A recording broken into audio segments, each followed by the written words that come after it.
देश की राजधानी दिल्ली में पटियाला हाउस कोर्ट में संविधान की लगी चित्रों की प्रदर्शनी।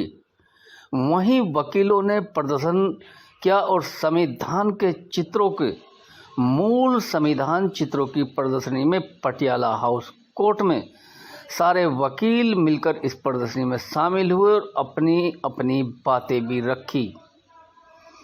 इस प्रदर्शनी में दर्शाया गया है कि संविधान में यह चित्र की प्रदर्शनी भी लगनी चाहिए। इन्होंने इस प्रदर्शनी के द्वारा दुर्दशा की ऐसा होना से बहुत कुछ होता है। आइए हम सुनते हैं कि पटियाला हाउस के वकील क्या कुछ इस प्रदर्शनी के द्वारा कहते हैं। हम आपको इनकी जुबानी सुनाते हैं, आप सुनकर खुद प्रसन्न होंगे। चित्रकला प्रदर्शनी पटियाला हाउस कोर्ट में रखी गई थी। आप खुद देख सकते हैं और अंदाज़ा लगा सकते हैं कि आखिरकार जिस तरीके से भारतीय मूल संविधान के दुर्लभ चित्रों की प्रदर्शनी यहाँ पर लगाई गई है। आप खुद सुनिए कि वकीलों ने अपनी क्या बातें रखी। जो आज कॉन्स्टिट्यूशन डे बनाया है, कौन सी संस्था कर रही है? दिल्ली की कर रही है या और ये मेरा नाम जलज अग्रवाल है। मैं अधिवक्ता परिषद पटियाला यूनिट का सचिव हूँ। मेरे संग यूनिट के अध्यक्ष माननीय नीरज जी खड़े हुए हैं, पूरी टीम है। अधिवक्ता परिषद दिल्ली वकीलों के लिए 1992 से काम कर रही है। अधिवक्ता परिषद दिल्ली ने संविधान दिवस के उपलक्ष्य में ये 3 दिवसीय एक प्रदर्शनी लगाई थी, जिसमें जो मूल संविधान था हमारा, जो 2.5 साल में बना, जिसमें जो बहुत सारे हमारे चित्र थे भारतीय संस्कृति के, उनकी प्रदर्शनी में लगाई थी। आज की पीढ़ी इन चित्रों से वंचित है। हम ये मांग कर रहे हैं कि इन चित्रों को दोबारा से संविधान में लिया जाए। और बताया जरा, संविधान की जो बुक है उसके अंदर भी श्री रामचंद्र भगवान जी का चित्र है उसके अंदर, तो फिर ये नई चीजें ऐड करने की क्या आवश्यकता है? कोई भी नई चीज़ नहीं है, हम पुरानी चीज़ों का रिक्लेमेशन कर रहे हैं।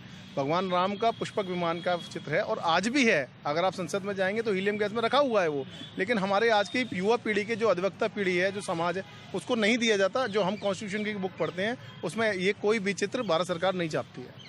आपकी डिमांड्स क्या भारत सरकार? हमारी सिर्फ एक विनम्र निवेदन भारत सरकार से ये है कि जो भारतीय संविधान सभा माननीय डॉक्टर भीमराव अंबेडकर जो हमारे संविधान निर्माता थे, और जो बहुत इतने सारे लोगों ने मिलकर 2.5 साल में इतनी मेहनत से संविधान बनाया, मूल रूप जो संविधान है वही बच्चों को पढ़ाना चाहिए, टेक्स्ट बुक में से दोबारा शामिल किया। मेरा नाम नीरज है और पटियाला हाउस यूनिट अधिवक्ता परिषद का मैं अध्यक्ष के नाते काम देखता हूँ। क्या मांग है जो कॉन्स्टिट्यूशन में जो अपने भगवानों के चित्र लगने चाहिए? कौन से भगवान के चित्र लगने चाहिए? नहीं, कोई चित्र हम लगाने की डिमांड नहीं कर रहे हैं। जो ऑलरेडी संविधान में प्रिंट हुए थे शुरू में, उन्हीं को छापकर प्रकाशन विभाग के द्वारा, और जितनी भी एजुकेशन की बुक्स हैं, जितने भी कॉन्स्टिट्यूशन की बुक छपती है, उसमें ये ओरिजिनल बुक चित्र आने चाहिए। ये हमारी मांग है सरकार से। तो सर, कहीं आपने बात रखी किसी पटल पे जाके? अभी हमने यहाँ पर जिस तरह से प्रदर्शनी हम ऑर्गेनाइज कर रहे हैं दिल्ली में, ऐसे ही सारे इंडिया में ऑर्गेनाइज करने का हमारा प्लान है, और फिर हम उसके बाद अपना रिप्रेजेंटेशन सरकार को देंगे। तो जो एग्जीबिशन आपने लगाया है, कितने लोगों ने इस एग्जीबिशन को देखा है? आपको हैरानी होगी कि जो पटियाला हाउस में 37 जजेस थे, वो सब लोगों ने यहाँ पे प्रदर्शनी में आए और उन्होंने ये एक्सेप्ट किया कि उन्हें भी इस चित्रों की नॉलेज नहीं थी।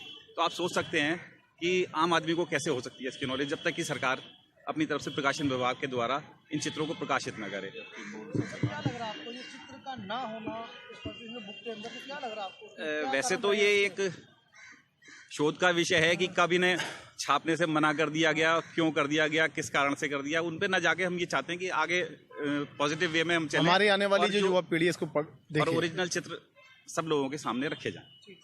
Thank you. मेरा नाम विनीत कुमार सिंह है। मैं अधिवक्ता परिषद पटियाला हाउस यूनिट का न्याय प्रवाह का दायित्व है मेरे पास, न्याय प्रवाह प्रमुख।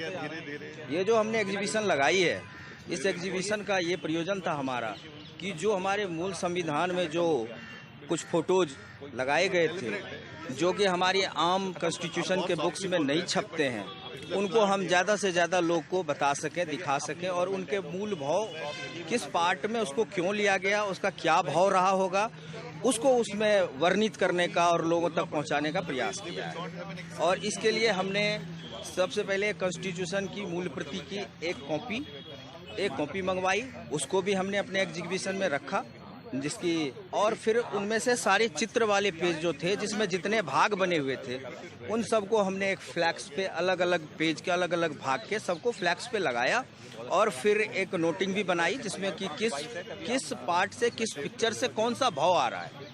हर पिक्चर का भाव है, जैसे अशोक के टाइम में गोल्डन युग था, तो अशोक के टाइम में जो है गोल्डन युग अशोक को लिया गया है, भगवान बुद्ध को लिया गया है, हमारे भगवान श्री राम को लिया गया है जो पुष्पक विमान से आए हैं जब भरत जी का बुलावा आया था।